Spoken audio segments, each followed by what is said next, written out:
Le dernier jour d'un condamné. Résumé audio. Introduction. Se mettre à la place du condamné. Imagine un instant.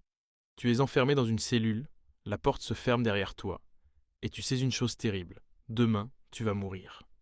C'est par cette situation que Victor Hugo commence. Le dernier jour d'un condamné. Il ne raconte pas une enquête policière. Il ne cherche pas à savoir qui a fait quoi. Il fait quelque chose de plus fort. Il nous fait entrer dans la tête d'un homme condamné à mort. Tout le roman, ce sont ses pensées, ses peurs, ses souvenirs, pendant les dernières heures de sa vie. 1. Un personnage sans nom, un choix important. Le condamné n'a pas de nom.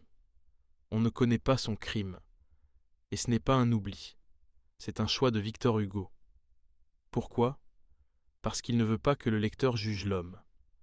Il veut que le lecteur se pose une autre question. Que ressent un être humain quand on lui annonce qu'il va mourir ? Le condamné écrit pour ne pas devenir fou. Il écrit comme on s'accroche à quelque chose pour ne pas tomber. Mais le temps ne l'aide pas. Chaque minute passe lentement. Chaque heure est plus lourde que la précédente. 2. La peur de la mort, une peur qui ne s'arrête jamais. La mort n'arrive pas tout de suite. Et c'est ça le plus dur. Le condamné pense sans arrêt à la guillotine, le bruit, la foule, la lame qui va tomber. Même quand il essaie de penser à autre chose, la peur revient. Victor Hugo montre ici une idée très importante. Attendre la mort est une torture. Ce n'est pas une mort rapide. C'est une souffrance qui dure, minute après minute. 3. Les souvenirs, ce qui le maintient humain. Pour ne pas perdre la raison, le condamné pense à son passé.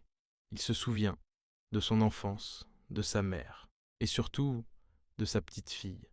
Cet enfant ne comprend pas ce qui se passe. Elle ne sait pas pourquoi son père va disparaître. Ces passages sont très émouvants. Ils nous rappellent une chose essentielle. Même condamné, un homme reste un père, un fils, un être humain.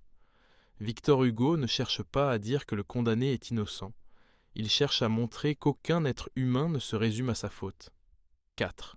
Une critique de la société et de la peine de mort. Le condamné observe aussi les autres.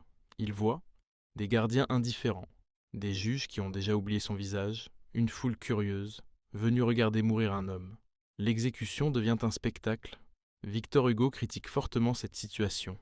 Il montre une société qui dit rendre justice, mais qui en réalité s'habitue à la violence.